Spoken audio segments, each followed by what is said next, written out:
Saya duduk di kolam kahwin mari dok pergi dijabak sebab kata Sucik Chef D mari siapa jabak rasa siapa resok rasa tengok ni. Tu Sucik Chef D dan juga croissant saya. Satu tempat dia tok dia saya. Apa ni di resok ataupun jabak saya. Kalau pergi kat tu pergi depan tu sikit saya.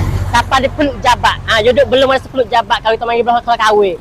Kalau kita mari kok kok raman kok saya lepas ada peluk jabat sikit lah sana. Akan siapalah di kedai Chef D. Punto sana.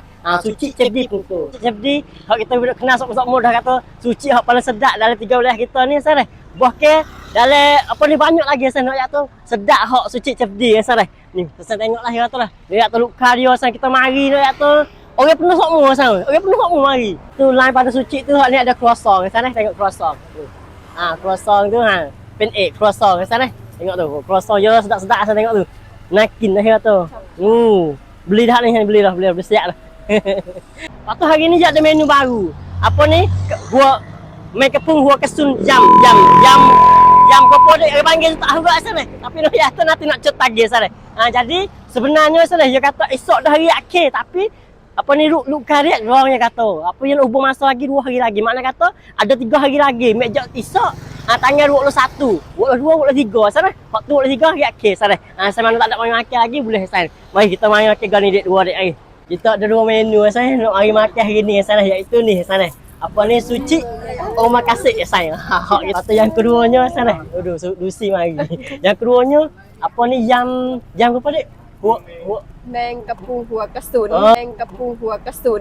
Meng kapung huah kesun dah sao. Rupa macam mana? Kita mari tengok dekat sana. Tengok dekat dulu. Bro. Kenapa rok syak lang? Tak ada ni lah dia cur tu. Ya saya cara makan dia suci omakase sana. Dia kena buka ni dek leh. Kena buka ni lah. Dia cim. Dia cim ke? Betul. Lepas tu taki cuah kan tu. Ni mari tengok. Apa ni? Nen saya ni. Aduh hebat saya.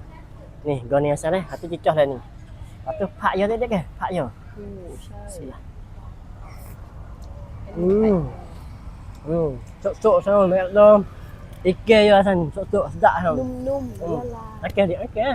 Satu lagi asal hak ni jam main kapung huah kesun dah sao. Tengoklah macam mana saya. Rupa air macam ni asal eh. Biar saya tengok. Saya bismillah.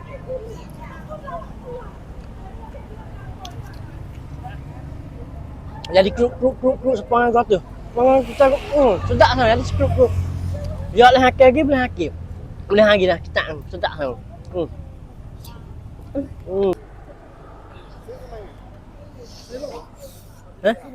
Huah kesun.